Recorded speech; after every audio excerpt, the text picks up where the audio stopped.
In this video, I'm going to show you the most common questions that get asked in cover supervisor interviews and help you plan strong answers to these. So the first question that comes up in a lot of interviews is, how would you deal with a disruptive student? And they want to see that you're confident and that you're going to do the right thing. So the first thing you do is be clear about your expectations. And that is to say, I have high expectations of all student behavior. So I don't tolerate disruption. Disruption is not acceptable. I'm not going to put up with disruption in lessons. It's important that lessons are calm and productive. You then say, I will establish clear behavior expectations in my lessons so that students know what is disruptive and what is the behavior that you actually want to see. So you're very clear about your behavior expectations and you ensure that those behaviors are being demonstrated. You then say that as a cover supervisor, a big part of your role is ensuring consistency of expectations between cover lessons and regular lessons. You are a permanent member of staff. So as a result, students should know you, they should know your expectations, and that if their regular teacher is absent and you are covering the lesson, there should be no difference in expectations, that you're going to have the same expectations as any teacher in the school should have of the students. The next thing you say is that where you're dealing with disruption, you start with the least invasive intervention. So that may be a look, it may be using a hand signal, it may be talking to the student quietly. What you don't want to do is draw massive attention to this disruption and stop everyone from what they're doing and everyone look at this student that's doing the wrong thing, look how bad the behavior is in my room. You don't want to draw attention to it, so that's why you use the least invasive intervention first. So I would talk about that. Then you say that at all times I will follow the school's behavior policy. And that's just a nice general catch-all thing. So you probably should have a look at the school's behavior policy. Usually they are published on the school's website or the trust's website. So you can read it and know what the actual behavior policy is. And you can start talking about, given that the behavior policy is this in this school, this is how I would use it. And that particularizes your answer to the school. And that's a really positive thing to do. The next thing you say is really overall what you're trying to do is I seek to establish a calm and productive learning environment in all my cover lessons. So you're not going to tolerate disruption. You're going to deal with it in line with the school's policy. You have high expectations and your goal is to have a calm and purposeful learning environment, which is really what they want in all of their cover lessons. So that's how you really do well on that question. The next one is a general one, which is what makes a good cover supervisor. And for this, it's just worth having a list of things. So I'll give you some suggestions and then you can talk around these to get through this question. So they should be well organized. When you arrive in the morning as a cover supervisor, you will have no idea what you're doing for the day, but then you will find out very quickly. So you'll find out, I've got these lessons. You might not know what work has been set, so you've got to be well organized. You've got to go and seek out the heads of department, for example, to make sure that you've got all of the work in advance of the lessons and look as far forward as you can and as the school systems allow to be organized. You should be consistent. Doesn't matter what period or what lesson or the fact that it's cover rather than a regular lesson, you are going to be consistent and maintain consistency within the school. That you have to be reliable, that you have to be on time for all of the lessons, you have to be at work, you need to be reliable. You're covering for other people, so you've got to be reliably there. You've got to form positive relationships with students. You've got to have effective behavior management. You've got to have a classroom presence, so you're not standing at the corner of the room invisible. You've got to be in charge. You are the boss. You're leading this classroom. You should talk about subject knowledge, that you're going to be teaching lots and lots of different subjects. You could have French in the morning, followed by maths, followed by science. And if you've got experience of working in schools, or you've got some good GCSEs, A levels, or other qualifications, talk about the qualifications you've got and how that's helped you develop subject knowledge to make you more effective as a cover supervisor. Because if you can go into a maths lesson and you know the maths, you're going to deliver a much, much better cover lesson, for example, and that you're calm under pressure. So if students are pushing you, they're pushing back perhaps against your expectations of behavior, that you can remain calm, you can be assertive, and that you're always in control. And so talk about each of these, and that talks about what they are really looking for in a good cover supervisor. The next one is, I'm going to keep this very general, is safeguarding questions. It's almost certain that you'll be asked a safeguarding question. They may say, if this happens, what would you do? or they may ask more generally about safeguarding. It's impossible to predict exactly what safeguarding question will be asked, but what you know for certain is they are going to ask a safeguarding question. So let's look at some general principles of how you deal with any safeguarding question, because if you get this one wrong, it could massively reduce the chances of you getting the job because it's so important. So the first thing you want to make sure you say very clearly and very strongly is that I always take my safeguarding responsibilities very seriously, because they are your number one priority as an educator, is to look after the welfare and safety of your students.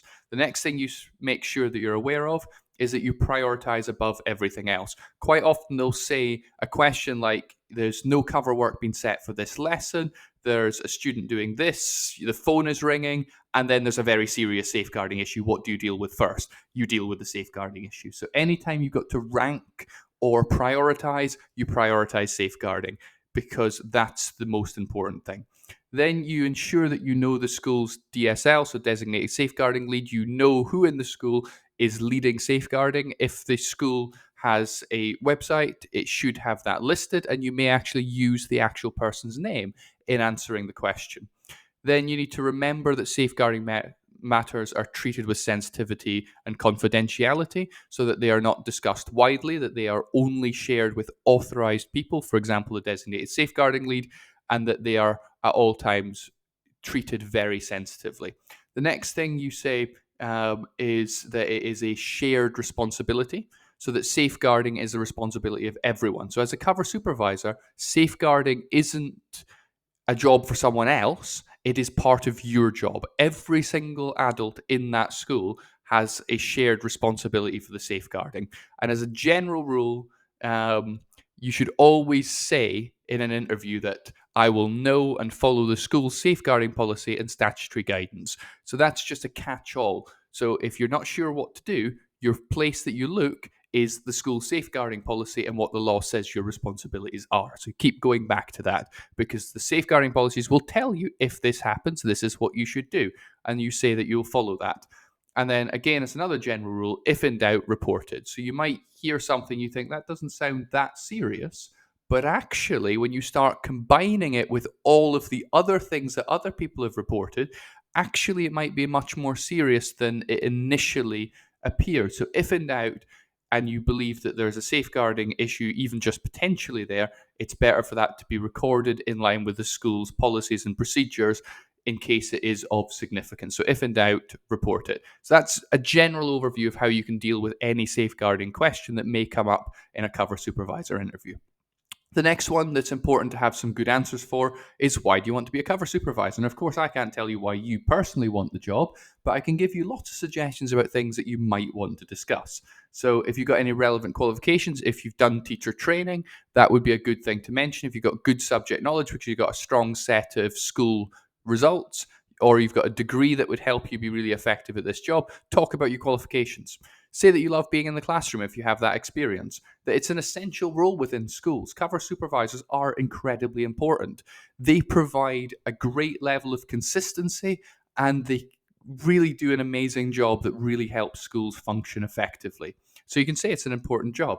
Definitely make the point that you enjoy working with young people, because that's really important in education. Actually liking working with young people is a great thing to have as someone who actually works with young people. It's kind of important. So say it. If you've got a professional interest in education, you're really interested and passionate about education, definitely say that. It's meaningful work. You are having a positive impact on children's lives.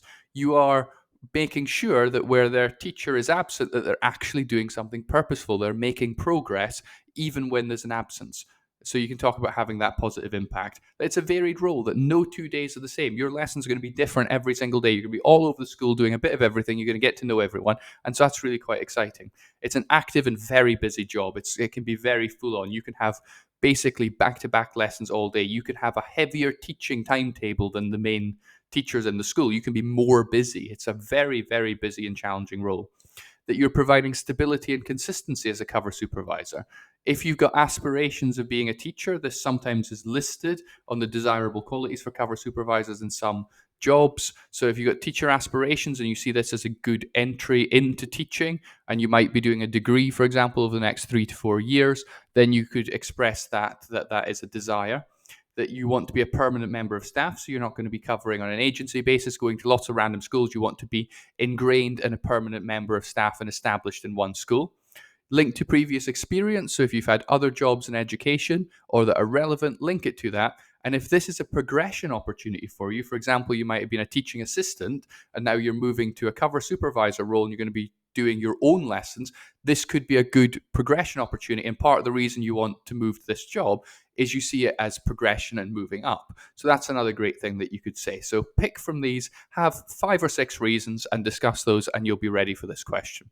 Before we finish, here are some great questions that you might want to ask after your cover supervisor interview. So they'll ask, do you have any questions for us? And it's a good idea to have a few ready to go. So here are some suggestions.